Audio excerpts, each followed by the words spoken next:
پذیر بالکل ہونے والا ہے۔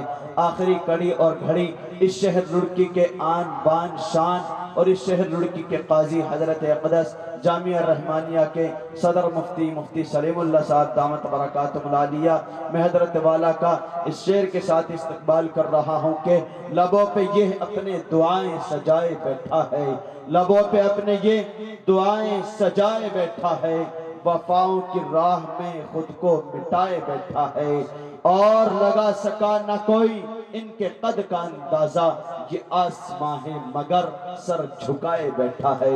جناب حضرت الاقدس مولانا مفتی سلیم اللہ صاحب دامت برکاتہم العالی آپ کے حوالے۔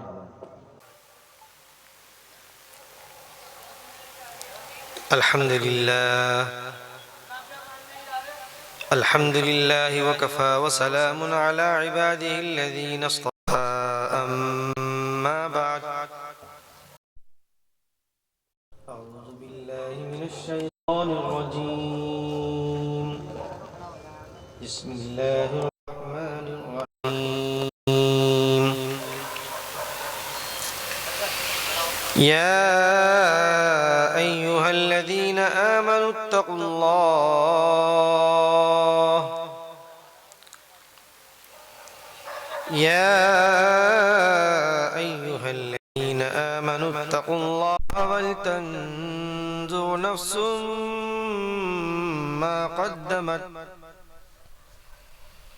ولتنظر نفس ما قدمت لغد واتقوا الله إن الله خبير بما تعملون صدق اللہ مولانا العظیم۔ بزرگان محترم، برادران اسلام، اسٹیج پہ جلوہ فروز دور دراز سے آئے ہوئے حضرت مولانا سلمان صاحب اور دیگر علماء کرام، ماشاءاللہ آپ حضرات ان اکابرین کا تفصیل سے بیان سنتے آ رہے ہیں۔ ان سے پہلے بھی مفتی مہربان صاحب آئے، انہوں نے بھی بیان کیا، اور بارہ بنکی سے آئے ہوئے نعت خواں ماشاءاللہ حضور کی شان میں نعت پاک پیش کی، اور ماں باپ کے مرتبے اور مقام سے متعلق، حفاظ کرام سے متعلق آپ کو سنائے اشعار بہت عمدہ پڑھا انہوں نے۔ بھائی اصل تو عمل ہے،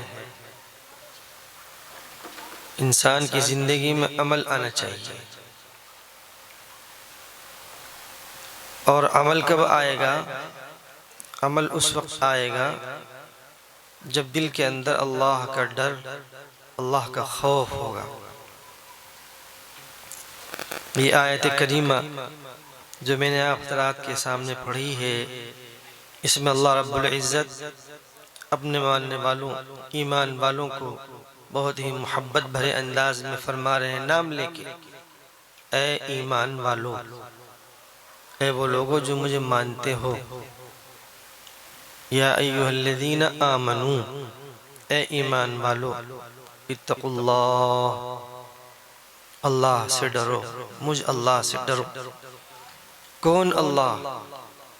وہ اللہ اس نے آسمان، ایک آسمان نہیں، ایسے ایسے 7 آسمان بنائے، اور اللہ کی قدرت تو دیکھیے، ایک بھی ستون نہیں، ایک بھی پلر نہیں۔ ہم کوئی چھت روکنا چاہیں تو 4 دیواریں چاہیے یا 4 پلر چاہیے۔ اللہ اکبر، اللہ کی قدرت تو دیکھیے، اتنا لمبا چوڑا جس نے آسمان بنایا بغیر ستونوں کے، اور ایسے ہی بھدا نہیں بلکہ اس میں قمقمے لگا دیے، دن میں روشنی کے لیے سورج کو اور رات میں روشنی کے لیے چاند کو۔ روشنی ہی نہیں، ان چاند اور سورجوں سے ہم تاریخوں کا پتہ لگاتے ہیں، حج، رمضان، عیدین کا پتہ لگاتے ہیں۔ وہ اللہ جس نے زمین کو بنایا اور زمین ایسی کہ کھودنا چاہیں تو کھد جائے، کسی چیز کو اس پہ روکنا چاہے تو ٹک جائے، پانی کی طرح نرم بھی نہیں اور لوہے کی طرح سخت بھی نہیں۔ کیسا اللہ نے، اللہ اکبر، کیسے اللہ نے ہمیں یہ چیزیں عطا کی ہمارے فائدے کے لیے۔ درخت اور قسم قسم کے درخت، بہت سے درخت تو ایسے ہیں جن سے پھل پھول حاصل ہوتا ہے، اور بہت سے درخت ایسے ہیں جن سے ہمیں ہوائیں ملتی ہیں، اچھے آکسیجن ملتے ہیں جی، اور بہت سے ایسے جن سے پھول پتیاں ملتی ہیں، سب انسانوں کے فائدے کے لیے۔ اور جنگلات میں چرند پرند درند، سانپ بچھو، یہ سب اللہ نے ہمارے فائدے کے لیے، ہاں سب فائدے کے لیے ہیں۔ سانپ بچھو بھی فائدے کے لیے ہے جی۔ کوئی بھی چیز دنیا میں ایسی نہیں جو بے فائدہ ہو، ساری چیزیں اللہ نے انسانوں کے فائدے کے لیے پیدا کی ہیں۔ تو جو اللہ ہمارا اتنا خیال رکھے میرے محترم بزرگوں دوستو، اگر ہم اس کو بھلا دیں گے تو کتنی احسان فراموشی ہوگی۔ آج ہم نے اپنے اللہ کو بھلا دیا، اللہ سے تعلق نہیں، اللہ سے محبت نہیں۔ اگر ہمیں محبت ہے تو بیوی بچوں سے محبت ہے، اگر ہمیں محبت ہے تو دنیا کی چیزوں سے محبت ہے۔ بیوی بچے یہ محبوب ہیں جی، ان سے محبت کرنی چاہیے، لیکن ان کی وجہ سے اللہ کو بھلا دیں گے تو غلط ہو جائے گا۔ یہ دنیا اور دنیا کی چیزیں سب فائدے کی ہیں، لیکن ان کی محبت دل کے اندر گھسا لینا، داخل کر لینا اور اللہ کو بھلا دینا اور قرآنی احکامات کو پس پش ڈال دینا، یہ غلط ہے۔ یہ مال و دولت، یہ روپیہ پیسہ، زمین و جائیداد، یہ بھی اللہ کا دیا ہوا ہے، اس کو ہم حاصل کریں، جائز طریقے سے حاصل کریں، اللہ کا حکم ہے۔ نبی جی نے فرمایا کہ حلال روزی کا تلاش کرنا فرض ہے، لیکن اللہ کے فرض کو ادا کرنے کے بعد۔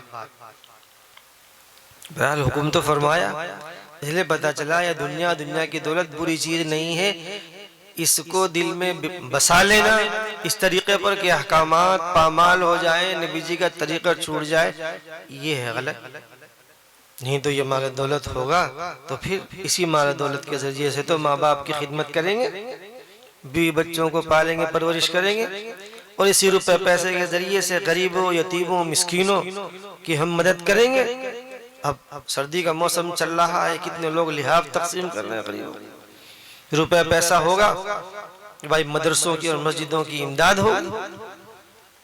تو بعض لوگ یہ کہتے ہیں جی، مولوی لوگ یہ کہتے ہیں دنیا جو ہے غلط ہے، دنیا خراب ہے۔ نہیں نا، دنیا کی محبت کو اس طریقے سے رچا بسا لینا، اس طرح اس کو حاصل کرنے میں لگنا کہ نمازیں بھی چھوٹ رہی ہیں، حلال اور حرام کی بھی تمیز نہیں، یہ غلط ہے۔ اللہ کا فرض ادا کریں، نمازوں کا اہتمام کریں، اور اس کے ساتھ ساتھ دنیا حاصل کریں، یہ تو مطلوب ہے، اس میں خیر و برکت ہوگی۔ بہرحال اس آیت میں اللہ رب العزت یہ فرما رہے ہیں کہ اے ایمان والو اللہ سے ڈرو۔ جب دل کے اندر اللہ کا ڈر ہوگا، اللہ کا خوف ہوگا، تو پھر حلال اور حرام کی تمیز کرے گا جی، پھر شراب سے اپنے آپ کو بچائے گا۔ اللہ کا حکم ہے، شراب پینا حرام ہے۔ جب اللہ کا ڈر آئے گا تو بھی شراب چھوڑ دے گا۔ اگر شراب پیے گا اور دل میں یہ بات آئے گی کہ بھائی میرا اللہ مجھ سے کل قیامت میں باز پرس کرے گا، تو پھر شراب چھوڑ دے گا۔ ایسے ہی میرے محترم بزرگوں دوستو، آج کل سود کی لعنت میں بہت لوگ پھنسے پڑے ہیں، جبکہ سودی لین دین بالکل حرام ہے۔ قرآن میں فرما دیا کہ سود حرام ہونے کے بعد اگر کوئی سودی لین دین کرے گا تو سمجھو کہ وہ اللہ سے جنگ کر رہا ہے، اللہ سے لڑائی اور جنگ کرنے کی کس کے اندر طاقت ہے؟ کسی کے اندر طاقت نہیں ہے۔ اگر آپ کے پاس کوئی غریب آدمی آتا ہے، مالدار ہے، غریب مالدار کے پاس پہنچ رہا ہے اور کہہ رہا ہے کہ بھائی مجھے ضرورت ہے، مجھے کچھ پیسے دے دو، تو اعلیٰ درجہ تو یہ ہے کہ اس کی امداد کی جائے۔ زکوٰۃ تو رمضان میں دی جائے گی یا جب اس کا سال پورا ہوگا مالدار کا، اس وقت دی جائے گی۔ زکوٰۃ کے علاوہ اپنے مال میں سے غریبوں کو دینا چاہیے۔ قرآن میں جگہ جگہ حکم آیا ہے، غریبوں، یتیموں، مسکینوں، بیواؤں کی خبر کرنا امداد کے ذریعے سے، یہ اعلیٰ درجہ ہے۔ اور اگر آپ اس پوزیشن میں نہیں ہیں کہ اس کی مدد کریں تو زکوٰۃ کے ذریعے سے اس کا تعاون فرمائیں۔ اور اگر آپ اس پوزیشن میں بھی نہیں ہیں، ابھی قرض وہ مانگ رہا ہے تو قرض آپ اس کو دیں۔ 1,00,000 روپے آپ نے اس کو دیا ہے 2 مہینے کے لیے، تو 2 مہینے کے بعد 1,00,000 ہی روپے واپس لیں، اس پہ بہت بڑا اجر و ثواب ہے۔ وہ جتنی مہلت لے کے گیا ہے 2 مہینے، 4 مہینے، 6 مہینے، اس کا انتظام نہیں ہو سکا، وہ پھر وقت پورا ہونے سے پہلے آ رہا ہے اور کہہ رہا ہے بھائی میرے سے تو انتظام نہیں ہوا، مجھے مہلت دے دو۔ آپ اس پر ترس کھا کے مہلت دے دیتے ہیں تو بہت بڑے ثواب کا وعدہ ہے۔ فرمایا کل قیامت میں اللہ تعالی ایسے آدمی کو جو مقروض کو مہلت دیتا ہے، اللہ ایسے آدمی کو اپنے عرش کے سائے میں جگہ عنایت فرمائے۔ یہ ہے طریقہ۔ اور اگر آپ کے پاس کوئی قرض لینے آیا، غریب آیا، آپ کہہ رہے ہاں بھائی 1,00,000 روپے دے دوں گا، 6 مہینے کے لیے دے دوں گا، لیکن 1,10,000 روپے لوں گا۔ کل قرض جر نفعا فهو ربا، ہر وہ قرض جو نفع کو کھینچ کے لائے وہ سود ہے۔ اس لیے اس طریقے سے چل رہا ہے، لوگ قرض دے رہے ہیں، قرض کے ذریعے سے نفع حاصل کر رہے ہیں، یہ ربا ہے۔ اس لیے اس طرح قرض دینے سے بچیں، جو پہلے طریقہ میں نے آپ کو بتلایا ہے اس کو اپنائیں۔ اور یہ سب کب آئے گا؟ جب دل کے اندر اللہ کا ڈر، اللہ کا خوف آئے گا۔ اسی آیت میں اگلا جملہ ہے وَلْتَنْظُرْ نَفْسٌ مَّا قَدَّمَتْ لِغَدٍ، ہر نفس غور و فکر کرے کہ اس نے آئندہ کل کے لیے کیا تیاری کی ہے، آیا اس نے اپنی آخرت بنائی ہے یا بگاڑی ہے۔ محاسبہ کرے اپنے نفس کا۔ صبح کام پہ گیا، شام میں آیا، بستر پہ سونے سے پہلے 2 منٹ کے لیے محاسبہ کرے کہ میرے 24 گھنٹے کیسے گزرے، اللہ کی اطاعت و فرما برداری کے ساتھ گزرے یا نافرمانی کے ساتھ گزرے۔ اسے پتہ چلے گا کہ ہاں نمازوں کے ساتھ کام کاج کیا، غریبوں کی مدد کے ساتھ اپنا تجارت کی، تو اللہ کا شکر ادا کرنے کی توفیق ہوگی۔ اور اگر کوئی غلطی ہوئی ہے، بھول چوک ہوئی ہے، تو توبہ کی توفیق ہوگی۔ اللہ کا شکر ادا کرنے کی توفیق ہو رہی ہے اور توبہ کی توفیق ہو رہی ہے کب؟ جبکہ تھوڑی دیر بیٹھ کے محاسبہ کر رہا ہے۔ اور یہ محاسبہ، یہ جانچ پڑتال، یہ حساب ہر آدمی کرتا ہے۔ بڑی فیکٹری والے بھی کرتے ہیں، چھوٹے کاروبار والے بھی کرتے ہیں، کوکے والے بھی کرتے ہیں، سب اپنا حساب لگاتے ہیں۔ کوئی مہینے میں لگائے، کوئی سال میں لگائے۔ اگر منافع ہو اللہ کا شکر ادا کرتے ہیں، اگر نقصان ہو تو اس کی تلافی کی کوشش کرتے ہیں۔ ایسے ہی میرے محترم دوستو، ہمیں اپنے اعمال کا محاسبہ کرتے رہنا چاہیے۔ بس یہ بات میں آپ کو نصیحت کر کے نصیحت سمجھ لیجئے یا ایک آپ کو کا سبق سمجھ لیجئے۔ شام سے لے کے اب تک جو بیانات ہم نے سنے ہیں ان پہ عمل کرنے کی توفیق کب ہوگی؟ جب ہم اپنی زندگی میں محاسبے کو لے آئیں گے۔ روزانہ تھوڑی دیر غور و فکر کریں، کیوں بھائی کریں گے نا انشاءاللہ۔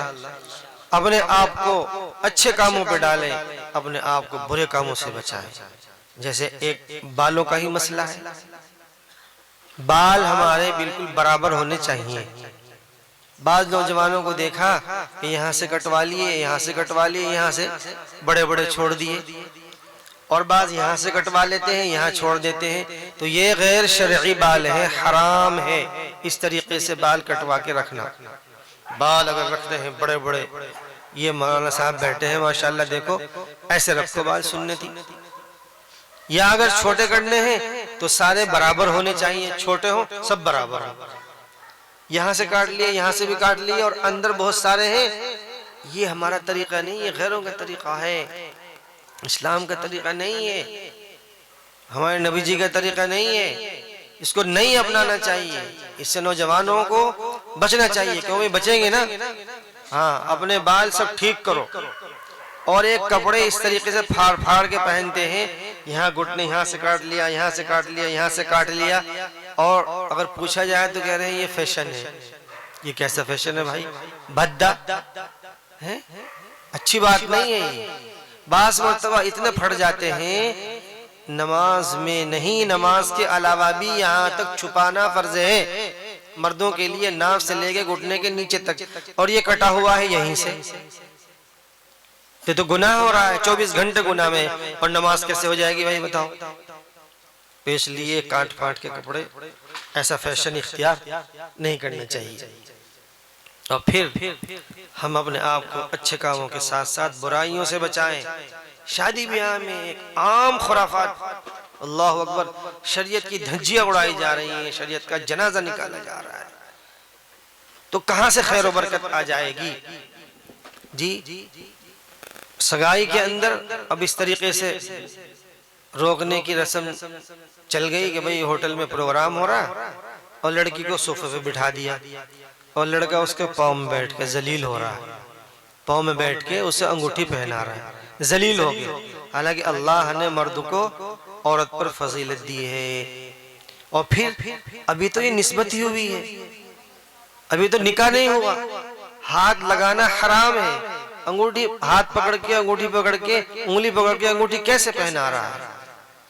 کتنے بڑے گناہ کی بات ہے۔ جس کام کی ابتدائی اللہ کے حکم کی نافرمانی سے ہوگی، بتاؤ اس میں آئندہ کیسے خیر و برکت حاصل ہو جائے گی؟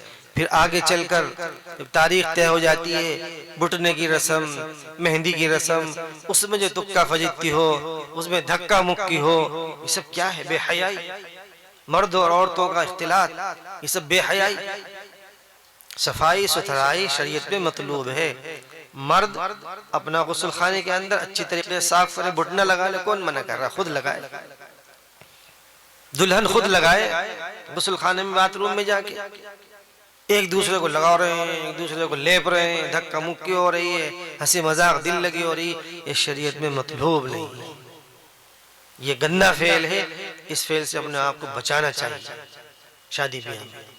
اور اس کے بعد میں کہتا ہوں کم دعوتی اور کم باراتی ہوں، کیا بولو؟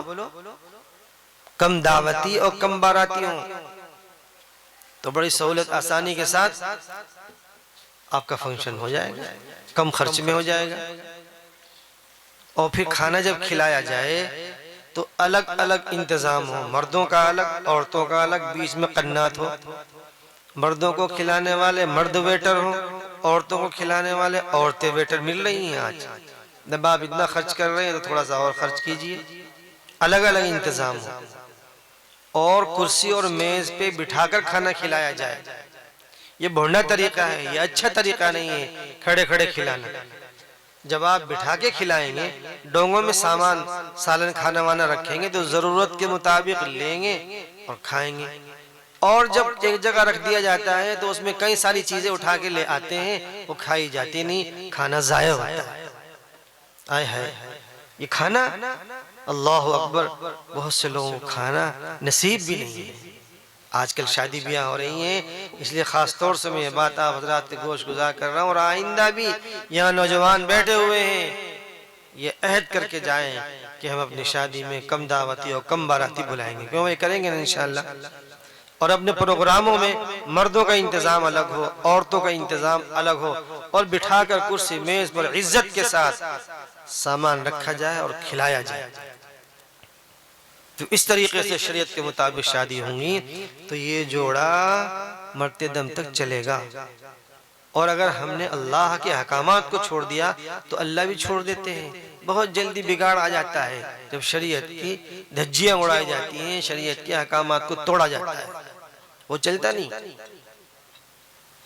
اپنے آپ کو نمازوں کا پابند کرے، نمازوں کا اہتمام کرے، قرآن کی تلاوت کا اہتمام کرے. ہاں وہ زمانہ تھا گھروں سے صبح کے وقت قرآن کی تلاوت کی آواز آیا کرتی تھی، قرآن کی تلاوت کی آواز آتی، اور اب گانوں کی آوازیں آ رہی ہیں.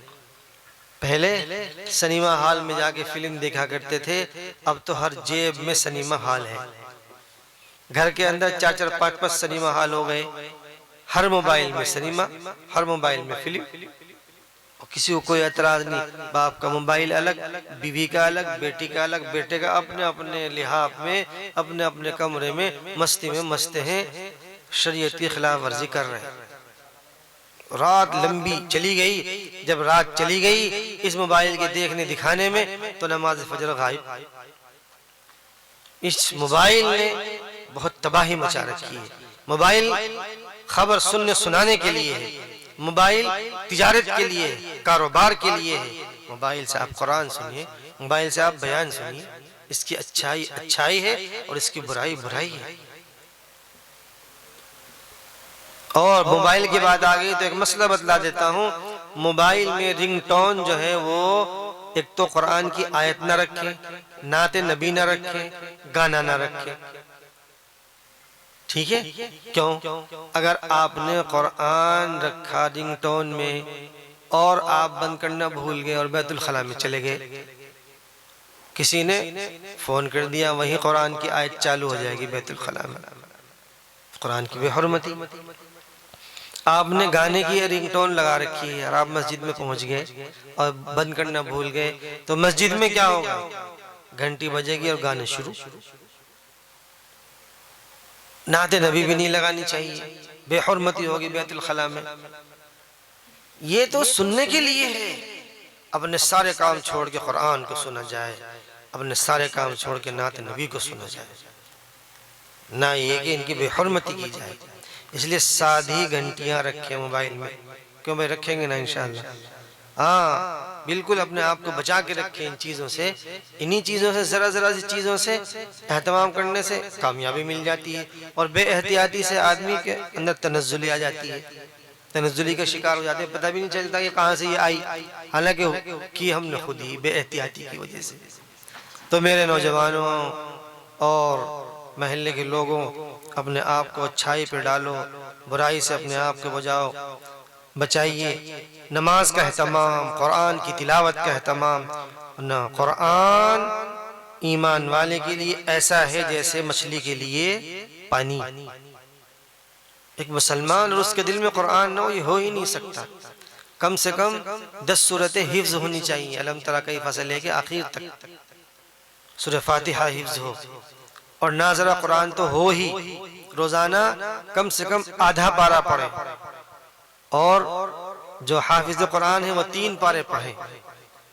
یہ روزانہ کے کام کرنے کے ہیں. ان کاموں کے ساتھ زندگی گزاریے، پھر دیکھیے گا زندگی کا مزہ. اگر ہم حافظ قرآن ہوں گے، چند سورت یاد ہوں گی، نماز چھوٹ گئی ہماری تو ہم اپنی نماز پڑھ لیں گے. اور اگر چند سورتیں ہماری یاد نہیں ہیں تو نماز کیسے پڑھیں گے بتلائیے. تراویح اگر چھوٹ گئی 10 سورتیں ہیں تو 20 رکعتیں ہم پڑھ لیں گے، 2 مرتبہ انہی کو لوٹا لیں گے. اس لیے قرآن سیکھیے. اپنے بچوں کو یہ جو مکتب مدرسہ ہے، ان کا کیا نام ہے، جامعہ محمدیہ اسلامیہ میں بھیجیے محلے کے لوگ. اور جو بڑے حضرات ہیں وہ بھی اگر قرآن پڑھنا چاہیں تو مغرب کے بعد پڑھ سکتے ہیں.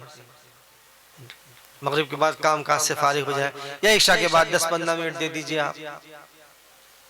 آپ نورانی قاعدہ پڑھ لیں، دیکھو پھر پورا قرآن پڑھنا آسان ہو جائے گا. نورانی قاعدہ پڑھ لیں، پارے عام پڑھ لیں، پھر تو آسان ہو جائے گا. صحابہ اکرام نے بڑی عمروں میں تو قرآن سیکھا ہے. بل ہم اپنی ضرورت کے لیے بھاگے بھاگے پھر رہے ہیں، مارے مارے پھر رہے ہیں. کہاں بازاروں میں، کہاں دلی بمبئی، ادھر ادھر پرمٹ لینے جا رہے ہیں. یہ ہماری ضرورتوں میں سے ایک اہم ضرورت ہے اور آخرت والی ضرورت ہے. یہ دنیا کی ضرورت ہے، یہ تو فانی ہے. قل متاع الدنیا قلیل والآخرۃ خیر لمن اتقی. اے نبی جی کہہ دیجئے دنیا کا فائدہ تھوڑا ہے. دنیا تھوڑی ہے، اس کے فائدے بھی تھوڑے ہیں. دنیا ختم ہونے والی ہے، فائدے بھی ختم ہونے والے ہیں، لیکن آخرت اور اس کے فائدے ان کے لیے ہیں جو اللہ سے ڈرتے ہیں. اس لیے میں نے آپ حضرات کو یہ آیت پڑھ کے سنائی جس میں اللہ رب العزت ہمیں بڑے محبت بھرے انداز میں کہ اے ایمان والو، اے مجھے ماننے والو. جیسے ایک باپ کی دو اولاد ہوں، ایک فرما بردار ہے اور ایک نافرمان ہے. جی جو فرما بردار بچہ ہے وہ اگر کسی غلط ماحول میں بیٹھنے لگے، باپ دیکھ لے تو اسے بلاتا ہے، ہاں میرے بیٹے میں نے تجھے کل وہاں بیٹھے دیکھا ہے، وہاں نہ بیٹھئے، وہ اچھی سوسائٹی نہیں ہے، وہ اچھے نوجوان نہیں ہے. تو پیار بھرے انداز میں بیٹا سمجھاتا ہے. ایسے ہی جنہوں نے اللہ کو مان لیا، ایمان قبول کر لیا، اللہ انہیں نام لے کے، جیسے ہوں بچے کا عبداللہ ادھر آ بیٹا، ادھر آ میرے بیٹے، میرے عبداللہ. وہ دوسرے والا بیٹھتا تو چلو کوئی بات نہیں، تو کیوں بیٹھا وہاں پہ، تو تو میرا فرما بردار ہے. ایسے ہی اللہ کہہ رہے ہیں اے مجھ اللہ کو ماننے والو، اے ایمان والو، مجھ سے ڈرو، مجھ سے ڈرو. ڈنڈی مارتے وقت تول رہے ہو تو پورا پورا تولو، ڈنڈی نہ مارو. مجھ سے ڈرو کپڑا ناپتے وقت کھینچ کھانچ کے نہ ناپو، پورا پورا دو ناپ کے. مجھ سے ڈرو پلاٹ کی نپائی کے وقت. مجھ سے ڈرو پارٹی سے جو سیمپل لیا ہے کارٹون بھرتے وقت بھی ایسے ہی بھر بھر کے بھیجو. مجھ سے ڈرو اگر تم اس میں کھوٹ بھر کے بھیج رہے ہو. یہ ڈر اللہ کا آ جائے ان جگہوں پہ، دیکھو انسان کی زندگی سدھر جائے، انسان کی زندگی سنور جائے. کسی لڑکی سے محبت ہو گئی، لڑکی پہ فریفتہ ہو رہا ہے، مجھے اللہ سے ڈر، تو اس لڑکی کو چھیڑ رہا ہے. اگر یہ بھی تو کسی کی بیٹی ہے، یہ بھی تو کسی کی بہن ہے، یہ بھی تو کسی کی پھوپھی ہے. تیری بیٹی کو اگر کوئی اس طرح چھیڑے گا تیرے دل پہ کیا گزرے گی؟ جو تیرے دل پہ گزرے گی ویسے ہی اس کے باپ بھائی بیٹے کے دل پہ گزرے گی. مجھے اللہ سے ڈر. میرے محترم کو دوستو، اپنی زندگی میں تبدیلی لائیے، اپنے اعمال کو درست کیجئے، اپنے آپ کو جھنجھوڑیے کہ ہمیں جانا کہاں تھا، ہم جا کہاں رہے. اور یہ کب آئے گا؟ جب تھوڑی دیر بیٹھ کے محاسبہ کریں گے، کیوں بھائی کریں گے نا انشاءاللہ. اللہ تعالیٰ مجھے اور آپ کو اور پوری امت مسلمہ کو ایمان اور اعمال صالحہ کے ساتھ زندگی گزارنے کی توفیق عطا فرمائے. اس مدرسے کا سب سے بڑا تعاون اور سب سے بڑا چندہ یہ ہے کہ آپ اپنے بچوں کو پڑھنے کے لیے بھیجیں، آپ خود بھی ان سے فائدہ اٹھائیں. یہ سب سے بڑا اس مدرسے کا اور اس مکتب کا تعاون ہوگا. اللہ ہم سب کو عمل کی توفیق عطا فرمائے. دعا آپ کرا دیجیے.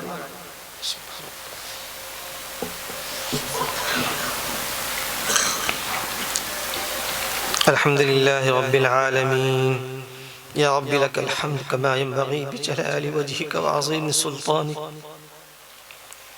اللهم صل على سيدنا ومولانا محمد وعلى آل سيدنا ومولانا محمد وبارك وسلم. ربنا ظلمنا أنفسنا وإن لم تغفر لنا وترحمنا لنكونن من الخاسرين. ربنا لا تزغ قلوبنا بعد إذ هديتنا وهب لنا من لدنك رحمة إنك أنت الوهاب. يا أرحم الراحمين يا أكرم الأكرمين. اے اللہ ہم گنہگار ہیں، خطاوار ہیں. اے قریب آقا ساری زندگی غفلت میں گزر گئی، اے اللہ سستی اور کاہلی میں گزر گئی. اے اللہ رات کے اندھیرے میں، دن کے اجالے میں، جانے میں انجانے میں جو بھی گناہ سرزد ہوئے ہیں، اے کریم آقا اپنی رحمت کاملہ اور نبی پاک صلی اللہ علیہ وسلم کے صدقے میں ہمارے گناہوں کو معاف فرما. اے اللہ ہمارے خطاؤں سے درگزر فرما. اے اللہ پوری امت مسلمہ پہ رحم فرما، پوری امت مسلمہ کی مغفرت فرما، پوری امت مسلمہ کی بخشش فرما. اے اللہ حرمین شریفین کی حفاظت فرما. اے اللہ کل عالم میں امن و امان قائم فرما، خاص طور سے ہمارے ملک ہندوستان میں امن و امان قائم فرما. اے اللہ ہمارے ملک میں پیار اور محبت پیدا فرما، نفرتوں کی دیواروں کو ختم فرما، ہمارے ملک کی سرحدوں کی حفاظت فرما۔ اے اللہ ہمارے ملک کی سرحدوں کی حفاظت فرما۔ اے کریم آقا تمام مدارس کی، مساجد کی، مکاتب کی، مقابر کی، تبلیغی مراکز کی، خانقاہوں کی حفاظت فرما۔ اے اللہ پڑھنے پڑھانے والے اسکول کالجوں میں، مدرسوں میں، اے اللہ سب کو ترقیات سے، کامیابیوں سے ہمکنار فرما۔ اے اللہ اس جلسے میں جتنے حضرات بھی حاضر ہوئے ہیں، بیانات سنے ہیں، سب کو عمل کرنے کی توفیق عطا فرما۔ جس نے جس طریقے سے بھی مدرسے کا تعاون کیا ہے، اے اللہ اپنی شایان شان بدلہ عطا فرما۔ اے کریم آقا اے اللہ مرنے سے پہلے مرنے کی تیاری کی توفیق عطا فرما۔ اے اللہ قبر کی منزل آسان فرما۔ اے اللہ حشر کے میدان کی ذلت و رسوائی سے ہم سب کی حفاظت فرما۔ اے اللہ بیماروں کو شفا عطا فرما۔ اے اللہ جو مرحوم ہو گئے ہیں ان کی مغفرت فرما۔ اے اللہ بہت سے لوگوں کے آپریشن ہوئے ہیں، اے اللہ ان کو صحت تندرستی عطا فرما۔